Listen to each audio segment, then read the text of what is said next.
We're having a look at some reflections here, and it's worth keeping in mind again that if I'm reflecting in the x-axis, then anything that's up here, when it's reflected, will be reflected down here. So therefore, it's my y's that change and not my x's. Likewise, if I'm reflecting in the y-axis, it's my x's which will change. So I might just make a little note here. My y's change on this one and my x's change on this one. So now let's have a look. First of all, if I'm reflecting in the x-axis, then my new y, let's do that in the right color, shall we? My new y will equal negative of the old y. So therefore, my old y will be negative of the new y, and my x's will stay the same. So y equals 2 root x will become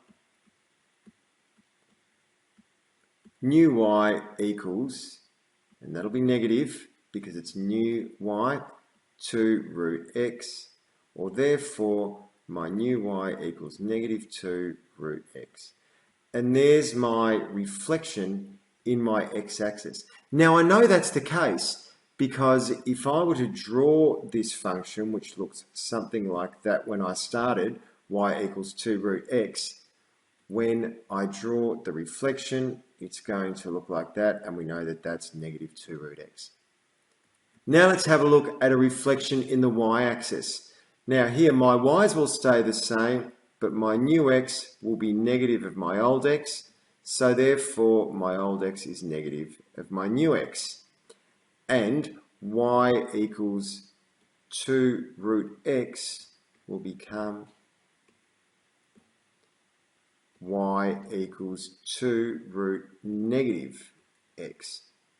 And that's my transformed equation, my reflected equation. And again, if I wanted to have a look at the axes, this will now become this. And we know that as that negative root x graph. So here's how we manage reflections when we're doing transformations.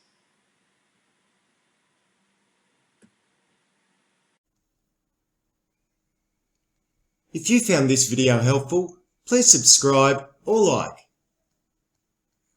Thanks.